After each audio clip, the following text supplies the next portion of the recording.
start in another minute or so.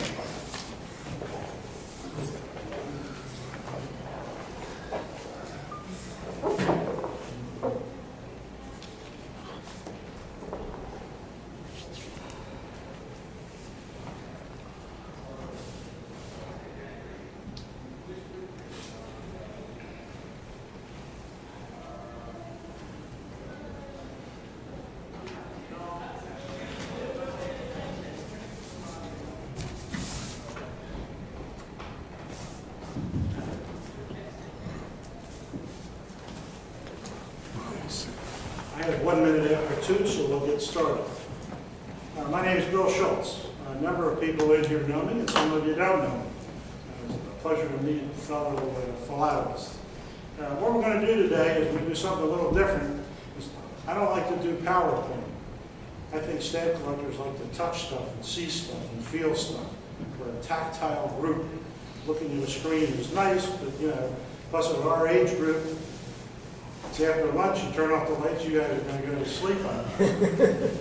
I'm going to keep you awake whether you want to or not. First thing I'm going to pass it around and keep everything in the back if you would. That's my resume for those of you who don't know me. You might say, what does this guy possibly know? I've been a stamp collector for 61 years. I've been exhibiting for 52 years. I'm an accredited judge, and I'm past president of the Pennsylvania Postal History Society, et cetera, et cetera, et cetera.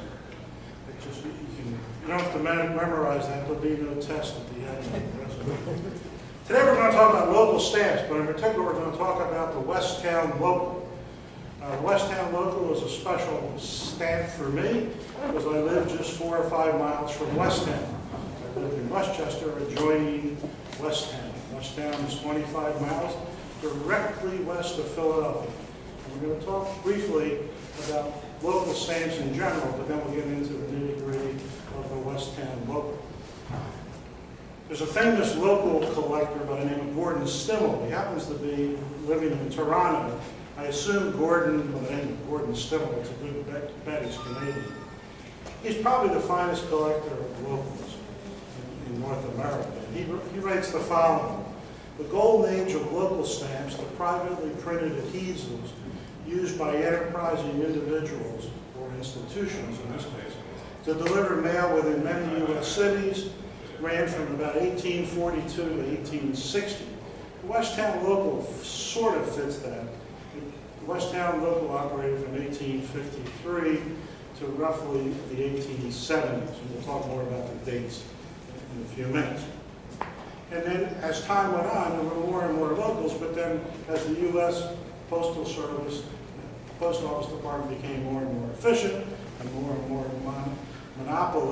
monopolistic, they eliminated some of these local posts. There'll be a number of things that I'll pass out today that you can keep. There'll be a number of things I don't expect you to keep, such as the covers. The Westtown Local, beginning in 1853, it was a local stamp. It was used to mail a letter from the Westtown boarding school in Chester County. Chester County was one of the original 4 counties. One of the 4 original counties in Pennsylvania. It's very old. When I travel around the country and they talk about old antiques and old buildings, I always smile. It's old in Chester County is the 1650s, 1640s. I have a friend that lives in a house that's built in 1670.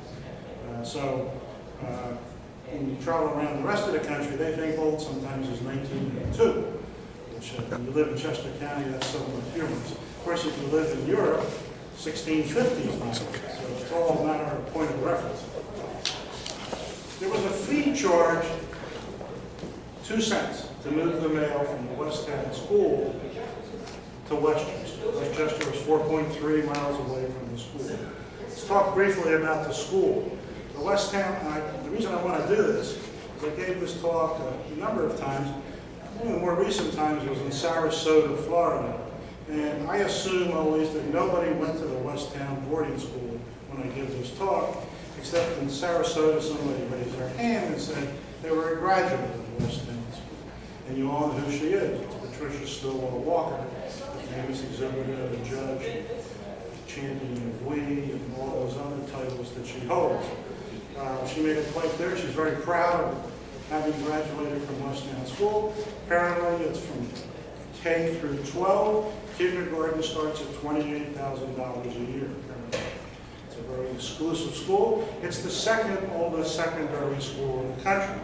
Does anybody here, because you're philatelists, you might know this, what's the oldest continually operating school in the United States? Does anybody know?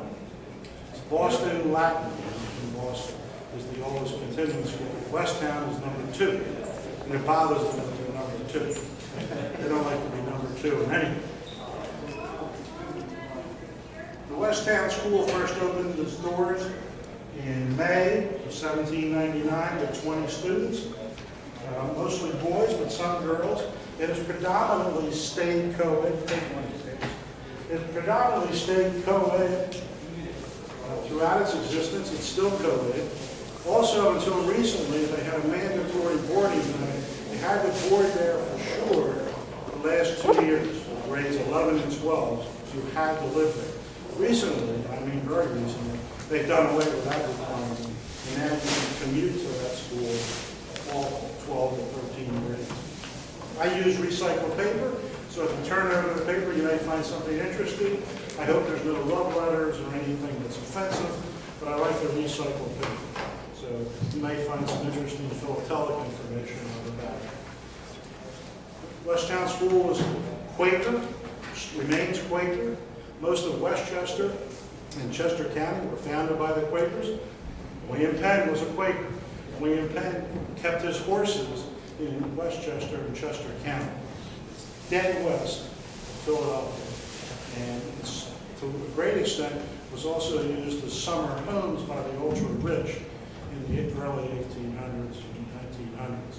So there's a lot of big estates that go way back in time, but they were for the rich of Philadelphia to get out of the hot city and live in a cool countryside, pre-air conditioning. Now we're going to start to see what Westtown local stamps look like. The first thing you want to know, and everybody always wants to know in the world of stamp, what are they worth? Well, here I'm holding the letter I received. The letter's dated January 13th, 2003. That's 10 years ago.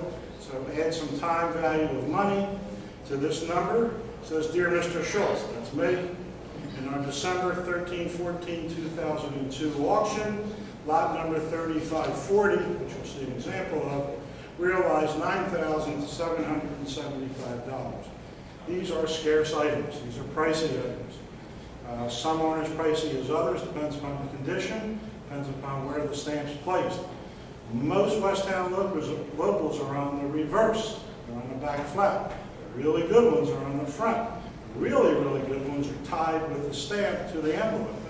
They're the really pricey ones.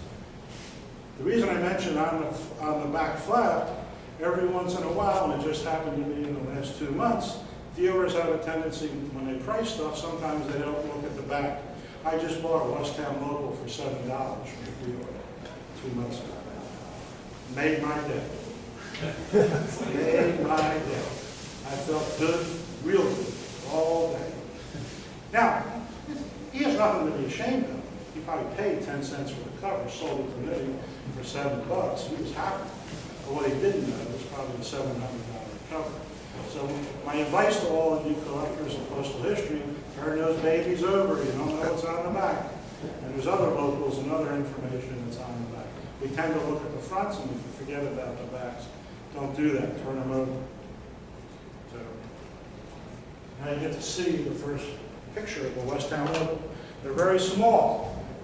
One of the reasons I'm excited about Westtown locals, and I've been collecting them for 40 years, is that A, it's in Chester County, B, I think they're a good investment, C, they're very collectible, but they're also listed in Scott Specialized, which makes me real happy. Because one of the things that happens in the world of local posts, a lot of judges and a lot of serious collectors, they tend to say, well, if it's not in Scott's, then it's not real. Westtown locals are in Scott's. There's the page, I blew it up for you. There's 7 types. Of course there's types. There's color types, there's different prints, different color shades.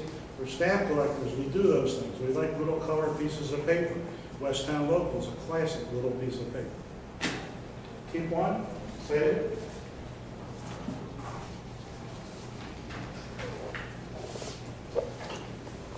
I'm also going to be passing out for you to see, interspersed between my own covers, are scans of pages from auction catalogs of fairly recent vintage, so you can see how the market is for Westtown Locals and how scarce they're perceived. The Westtown Local is generally gold-wing color. It's usually tied with an envelope, 3-cent dull red, number 11 usually, but later on there's even some other stamps that are used. But generally when I see a number 11 on a Chester County cover, that's when I'm starting to get excited looking for a Westtown. Also, one should be aware of the fact that there is a lot of fakes. They're easily copied. Any good Xerox color copier can make these. So be careful.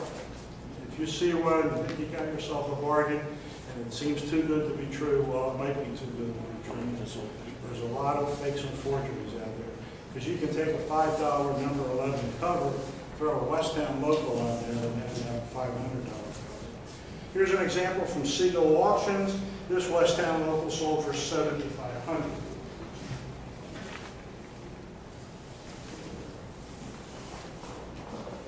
The Westtown Local has been known philatelically, but particularly since about 1953, because a lady in Westchester by the name of Elizabeth Sharpless actually wrote an article in the Philatelic Congress Book.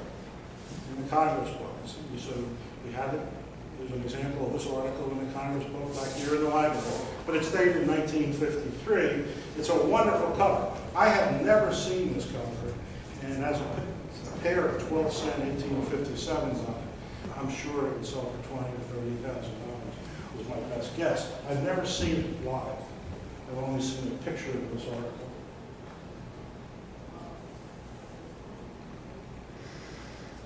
There's a number of what they call college local posts or school local posts. Westtown's one of the more famous ones. There's also one in Barnesville, Ohio, Barnesville Friends Boarding School, FBS. There's also others in Glen Haven, Hopedale, and a couple other places. Having a college or a secondary school issuing a local post is not unique to Westtown, but there hasn't been that many of them. My guess is 5 or 6.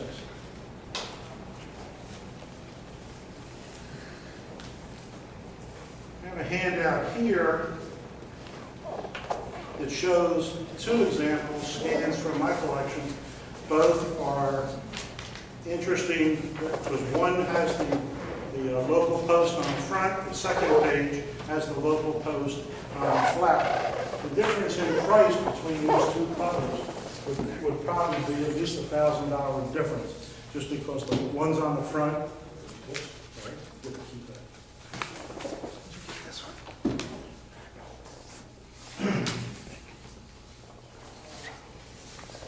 One of the questions I'm sometimes asked, are they known off cover? The answer is yes, but they're pretty darn scarce off cover. There is an example here of a block of 6. It was sold at Siegel. There was just a single stamp just sold last week on eBay. They do show up periodically off cover. I actually see more on cover than I do off cover. But the price is way, off cover might be $25, even though it's far scarcer, which, if you think of it that way. Also, there is a continuing market for Westtown locals, and the proof of that is just the other day, I think this is dated June 13th, I went online to eBay and said, I wonder if there's any Westtown locals for sale today. And there almost always is. Some dealer out there somewhere in the world has one for sale. And here's an example. The starting bid's $595, which seems like a reasonable price. This is probably still alive on eBay, for those of you who want to put it to bid. Now you're going to start to see some from my collection. sure you turn it over, make sure you see the front and the back. These are clear, see-through pages for your viewing.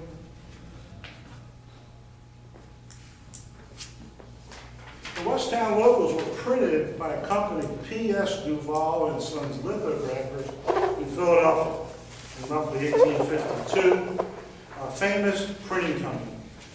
Became more famous during the Civil War because they printed all kinds of posters and prints, and they did some famous works. Duval Printers are a famous American Philadelphia-based printing company. How they were selected to be the printer, I don't know, but that's how they were. These were lithographs. Most of the letters, because it's a local post, to move the letter from Westtown School to Westchester in the early days, Westchester being 4.3 miles away, that letter went by stagecoach, horseback, or on foot, most likely by coach, and probably went 2 or 3 times a week the mail was delivered to Westchester. At that point, the 3-cent stamp was affixed and then put into the U.S. mail stream from there. Since you showed us at least one example of multiple of the individual stamps, Right.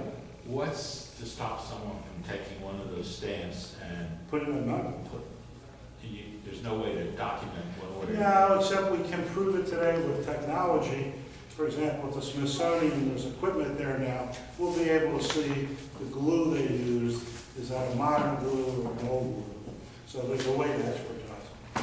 But you'd have to have the technology to do that. Naked eye, they could probably fool you, but you could have an expertise with technology. Usually, to be honest with you, after I've been doing this for 40 years at Westtown Locals, I normally, not 100%, I don't want to make it sound like that, but I can pick out the fakes pretty easily. They kind of jump out at me, and it's usually the paper just doesn't look right. You know, today's paper doesn't look anything like the paper that was used in 1857 or 1853. So I think the paper is a giveaway if you look carefully. And then technology today to prove whether it's real or not.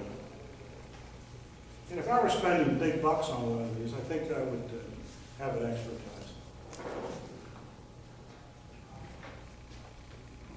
After a while, they finally opened a post office closer to the Westtown School. It was called the Street Road Post Office. Street Road is another name for Route 926, which runs directly west through Chester County, almost the whole length of Chester County, going east and west. It's a major road, if you will, today. And then that post office only existed for a brief number of years, and its name was changed to the Westtown Post Office. And the Westtown Post Office still exists. It's in the train station. You can still go there, buy stamps, do your mail business at the Westtown Post Office. So this was a stopgap measure for the students and also the staff and the teachers to have mail sent at a reasonable price for 2 cents. It only went 4 miles. Paul? There's something, the staff students put the stamp on, somebody at the school then took it over to the post office and the school made the money?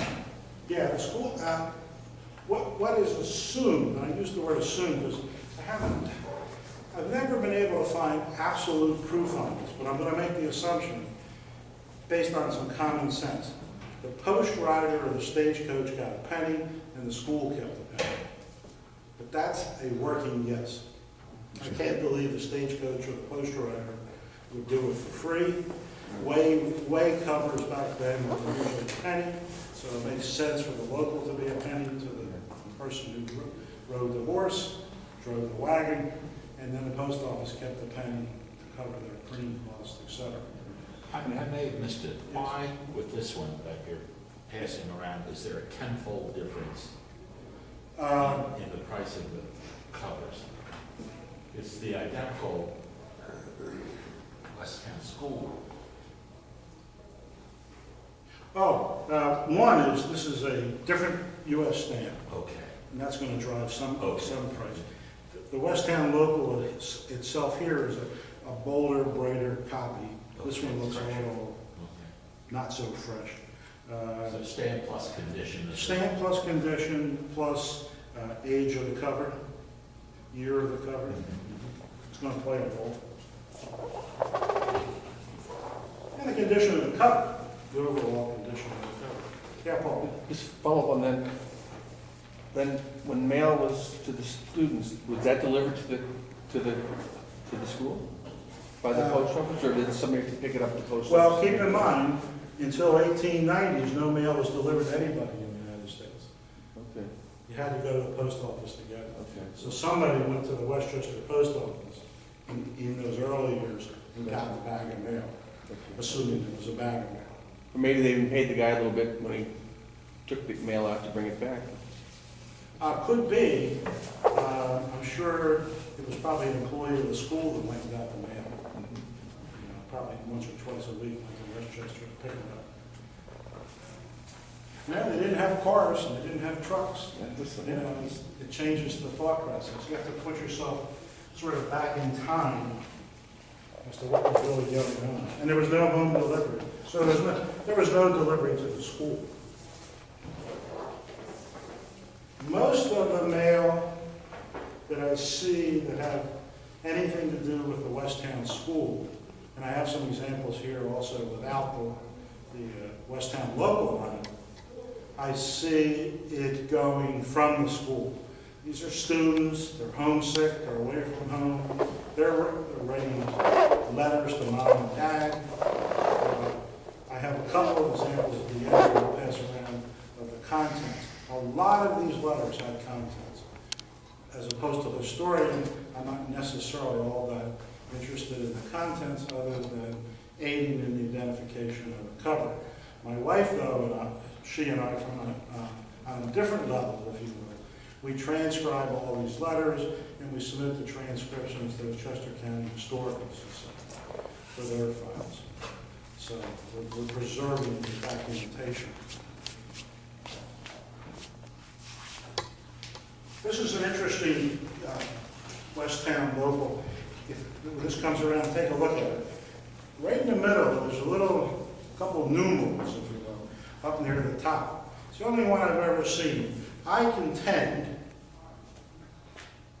that it says 2 cents for the price of the Westtown local. I want it to say 2 cents.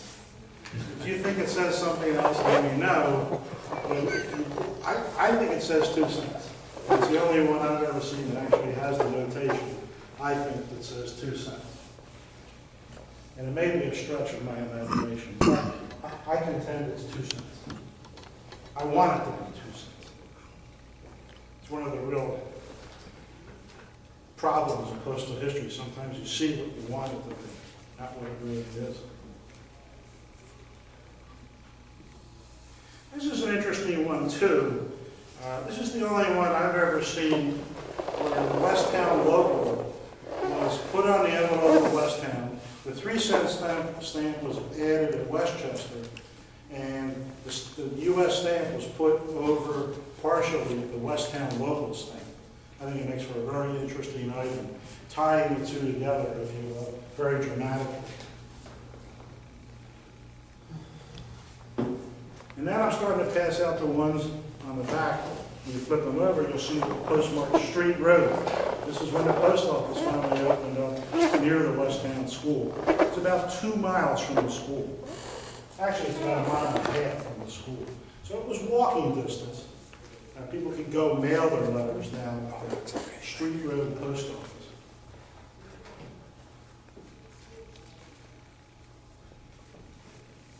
This one would be considered tied to the cover because it's covered over by a canceled stamp. Yep, yeah. And the postmark is tied to the stamp, the other U.S. postage stamp. This is another interesting one that has me somewhat perplexed at times. It probably is an envelope that was cut off a little bit, but they, interestingly enough, cut around the Westtown logo and preserved it somewhat, which is nice, except it was mailed from Street Road to Street Road stop and think about it, it makes no sense. There's no reason to send a letter from Street Road and pay the 2 cents to go to Street Road if it's already at the Street Road post office, because it's not being delivered to somebody's house. So this cover is interestingly questionable. I had to buy it because it's kind of weird.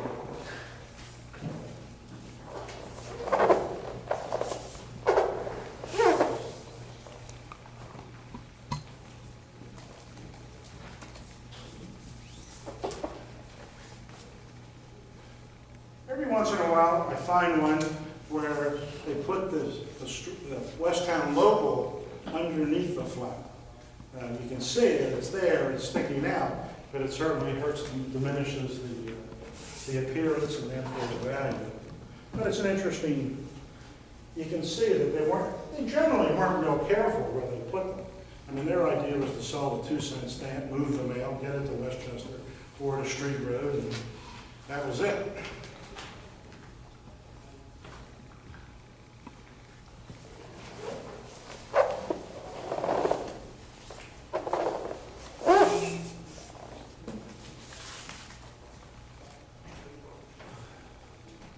Just for fun, I included a stampless cover to the Westtown boarding school.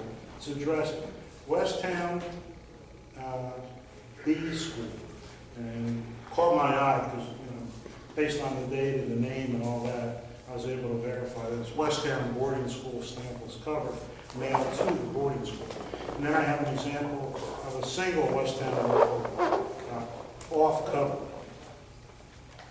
And I think this one's real. This one. Pretty sure. I'd sign my name to it. Not that that means anything. Okay, the next 2 or 3 pages don't include any Westtown locals, but they're examples of Street Road usage without the Westtown logo, just to show you that the Street Road post office did exist and it did function during the Westtown local period and then slightly after the Westtown local period.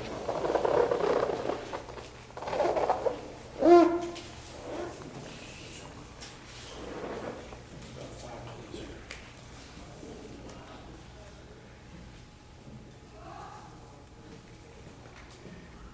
Next thing I'm going to pass around is an example of a transcription. The letters behind it, it's like a 3-page letter transcribed by my wife recently in May, just to show you that we are paying some attention to the contents. And they're kind of fun to read because we're usually young students, and a lot of times it's to their brother or their sister, or to mom and dad, and they're kind of typical student letters.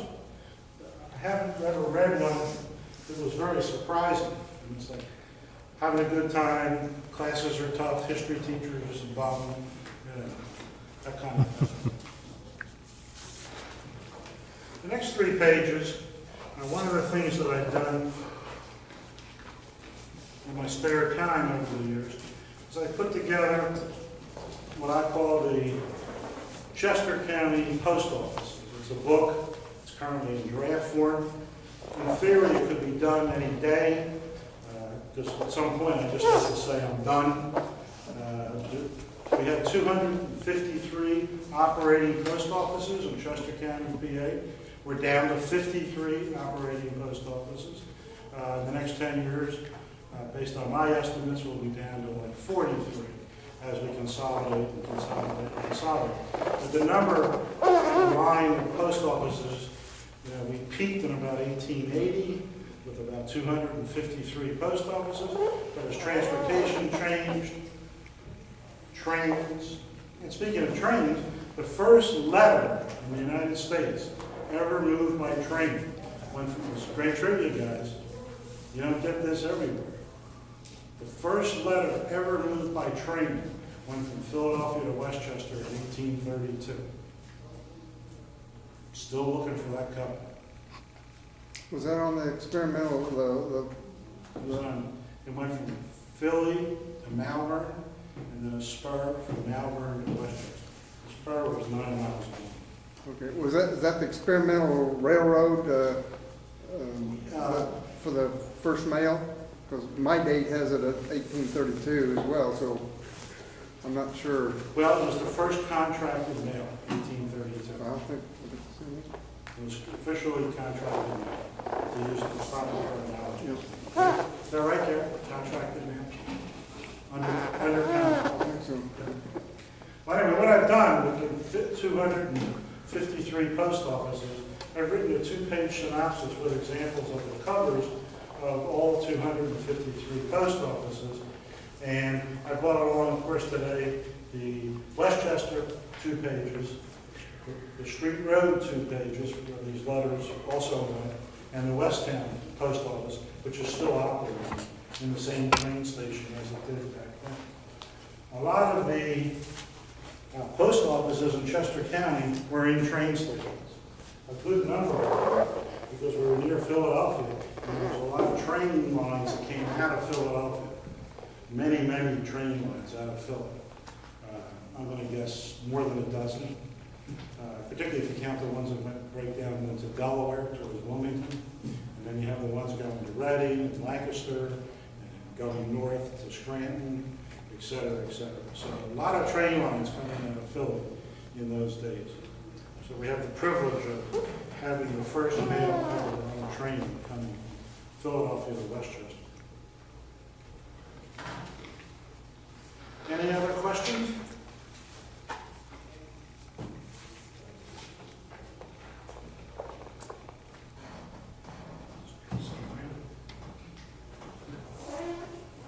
On your Westchester, how many towns do you have left to To find? find? About a dozen in terms of covers. Yeah. There's 12, and there's 2 or 3 of those, Gary, that just don't exist. They operated for, a day, 3 days. I don't think they really exist. They're in the records and the archives in DC. There's openings and closings. I'm not sure mail ever moved. So I'm really down to about 9. And those 9 are, I think, starting to maybe not in my lifetime. In fact, the chances of me finding those miners, I've been looking a long time. A long time.